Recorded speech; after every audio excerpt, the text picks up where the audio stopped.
Hi, my name's Rob Johnson and I'm a presentation specialist here at Practice. Everything we produce at Osprey is to serve the fundamental needs of the law firms we look after: driving of new and/or incremental revenue, reduction in the administration and improved business efficiencies, enhanced client care and experience, and of course compliance such as GDPR, SRA and Lexel. The Web Access Portal is included in our standard license fee, and when the Web Access Portal is set up, we will configure this to match your website design. So let's look at the business advantages of the Web Portal. The obvious one is access to the online marketplace. This is important for firms of all sizes. You simply don't know how big that marketplace is unless you have the presence. The Web Portal now allows you to get into that and take inquiries 24/7, and so you have access. Inquiries direct from your website. This not only promotes your online presence, but it also drives traffic to your website. And remember, this is available out of hours for weekend and evening inquiries as well. Ability to capture inquiry-specific key data. This allows you to control both the amount and the type of data that you collect when you take an inquiry off your website. You can maintain and manage the inquiries. This is important from both a GDPR point of view, where you have a single point of access to your data, but also it means that everybody within the business has access to that, and then you can also do on-selling and upselling from that data. It removes duplicate data entry. So if you're taking inquiries via another method, there is always the issue of potentially introducing errors when you rekey it. Plus it is inefficient to have to rekey that data. And finally, marketing and cross-selling. So this enables you to take details of what people are interested in, maintain that data, and then at a later time you're able to cross-sell or simply market your business to that particular client. Okay, let's look at existing client web access. So this enables your clients to access information through the web portal. So the benefits to the clients are a reduction in client inquiries to your business. Because they've got 24/7 access to that information, this should mean that there are less phone calls into your business and they can look at and inquire upon that particular matter at any point. It also drives increased level of customer service. Because the information is available all the time, because it is aimed around them, their matter and what they do, you can simply pick up your phone and inquire upon that matter at any time. So this should both increase the level of customer service that you're providing and also give them a better view of your business. And finally, people now expect access to their information at any time. Inquiries are not just going to be done on a Monday to Friday, 9 till 5 p.m. This allows you to have access to your potential clients 24/7, and they can inquire on their information whenever they need to. There is another advantage as well, and that is for associates. And by associates, we mean businesses such as estate agents or other side solicitors, for example. This will be a value-added service to them to allow them to look at the information that you hold.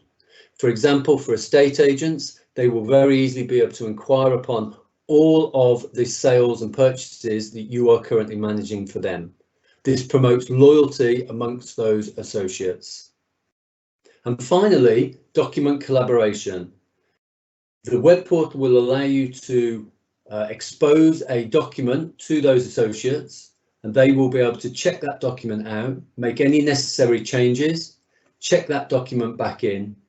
The system will maintain full version history, so you have full control and tracking of all changes made. Those are the major advantages. So now let's have a look at a quick demonstration of the web portal. There are two main elements to the web portal. There is your website and there is Osprey Approach. I'm going to start with your website. We will undertake both the skinning or the versioning or the changing of the site to match your particular website, you will simply then add a button or a link to new inquiries and existing client tracking. So let's look at new client inquiry first. Here we have an example website that we've just quickly set up. You get two main elements on the screen. The one we're interested in at the moment is on the right, and this is for our new client inquiry. So let's do an example of a new client inquiry coming onto your website. We click on the button. That opens up a selection panel depending on what you want to present to your clients. You could have one or you could have many. And what these do is present a profile of the information that you want to capture for that particular area of law. In this example, we have 4, which is personal injury, property purchase, general inquiry, and wills and or probate. I'm going to take the example of a general inquiry, as this is where you might start when you first start using the web portal. Choose the particular inquiry that you want to take and click on next.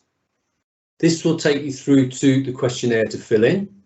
And once again, you are in full control of how much or how little information that you particularly want to capture. You can also specify which of these fields are mandatory as well, so they have to be filled in before it can be submitted. So under a general inquiry, let's put in our name. In this case, we're going to put in Paula, last name of Druitt. Enter their email that they want to be contacted by, and a phone number that they prefer to be contacted on. We can then, for instance, have a drop-down listing of the different inquiry types under this general inquiry. So if we look at probate, we can then add any additional comments that we need to for this. And finally, and this is really not to be underestimated, this comes under your ability to capture any data. We've got a source of instruction on here, very valuable bit of information. Where is it that you heard about us? Where is it that you saw this particular link? So in this example, we can track this back to an advert, and that will be able to do some useful marketing on how effective it is, your marketing. Okay, so once they've filled in the form, we can simply submit that. They will then receive a message saying, thank you, we've received that, and we'll be back in touch with you. They simply click here to continue, and it takes you back to where you started. Let's pick this up now in practice. To look at those inquiries, presumably first thing in the morning, you go to the client menu and go down to new web client inquiries. When that screen opens, depending on your access level, you will see the different questionnaire areas that you have access to. I have access to all 4 of those. The one that I'm interested in for this demonstration is the general inquiry. So let's go along and view those 6 inquiries that we have received from the website.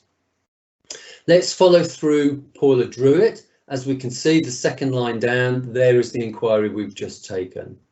Now, first of all, we needed to give you some control over this. You will unfortunately receive spam or bogus entries from this because you're on the web. So we've given you the ability to simply delete those using the delete column.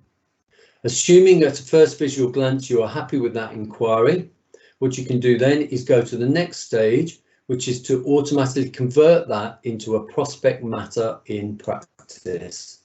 So let's click on convert. What that will then do is give us a view of the information that has been entered. This is both visually so we can check that it is correct or meaningful, but also it would allow us to make amendments to that. So for instance, we could add a matter description at this point in the process. Once we've checked that information and are happy with it, we can simply submit, and what that will do is convert that into a matter.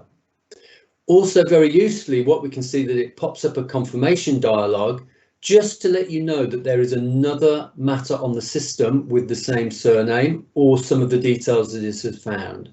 This is your first check on the system. Providing you are happy with the data entered, you can simply say OK. That will then be created within the system. That will return you back to the enquiries where you can continue that process. So now let's pick up that inquiry on practice on Osprey and see where we go from there. I'm going to use the global search. Hopefully you're all familiar with that, an extremely useful part of the system. Pop in the surname of Druitt and do a search for that particular surname. The system will then check for all of the standard client and matter fields and present us with our global search column view of any hits on that data. Once that's finished loading, you will see that we now have 2 hits for Druitt. The first one, James Druitt, which was shown on the screen, and then the second one, Paula Druitt, which I have just added. So straight away we can see now that the system has avoided duplicate key entry and we have a new matter. If I click on the matter description, that will take me directly into the matter itself. And here we can see the information that has been added. We can visually tell that this is a prospect because we have these 2 buttons here on the matter details line. And that is the ability to set this live and to write off the time. So again, it is a very easy process to take it from a prospect to a live matter. I'm going to do that so that I can then show you the client access on the web portal. Simply click Go Live, accept the message, and in a moment or two, the system will have written off any time that we've added and has now created that as a live matter. So let's pick up the second stage of this now and enable client access to the information on the system. This is also an easy process. To do this, we go to the clients menu, and under web publishing, we have the ability to enable access. We select this item. This presents us with the matter that we were currently on. All we have to do is click on the reset password and save. What this will do is send an email to that particular client using the email address they entered, and that will give them access details on how to log into the system. So let's assume now that they have looked at that email and now they're going to go back onto the website and actually test out that access. What they will do is they will put in their client number, which has been sent to them, and they will enter their password. Now this is one that I've already set up. If they were entering this, it would ask them to change the password the first time they enter it to one of their own choosing. When they do log into the system, they will initially be presented with any of the matters that are available on the system. In this example, we have 2 matters available. They're undertaking a purchase and a sale, both with yourselves. So let's look at the sale. To do that, we hover over the case description and then click on the link. This will open up details on the system. And again, in this example, we have 2 panels loaded. The top panel gives them access to any documentation that you have enabled for the web portal. And it's important to state at this point that you have full control over all of the documents that are available through the web portal. There is an automated procedure where you can do that through the template, or you can simply manually do that through the matter history, and you can enable or disable access as you need to. In this example, we have a couple of searches available and some of the basic information and documentation that was sent through at the beginning of the process. There are 4 primary actions. We can contact regarding that particular matter. This will send a secure internal message specifically relating to that document. We can download it locally. We can preview a document, and if it's applicable, we can view version history as well, so they can provide full interaction. The other panel, which is optional, is the ability to expose key dates to them. And in this example, what we have one in the past and one in the future. The one in the past that is showing is, has a mortgage offer been received? The idea being that when it has, again, a secure message can be sent back with that information. And the one that's in the future is targeting our anticipated completion date at the 30th of July. Once again, it's important to point out that you have full control over which key dates are available to the client. And indeed, if necessary, you can provide a buffer where a key date is available internally on, say, a Monday, and the key date to the client is actually exposed on the Friday. This gives you time to control that date in between. Okay, once we've looked at that information, there is one other area that we can talk about, and that is under the deal room. We briefly mentioned collaboration on documents. That is done through an area that we call the deal room, which is a standard part of the web portal. Once a document is in the deal room, once again, it can be downloaded and it can be previewed. But more importantly, if we choose a particular item, we can actually check that document out. So for instance, corporate law or any area where you need to collaborate on a contract, you would be able to check that out and check that back in. Finally, they also have full access to their own details. This provides GDPR compliancy and also enables them to self-serve regarding updating of information such as addresses. So I'd like to thank you for your time and attention on that. And hopefully that brief introduction to Web Portal has whetted your appetite, and we would be very pleased to speak to you about the details in the future. Thank you for your time.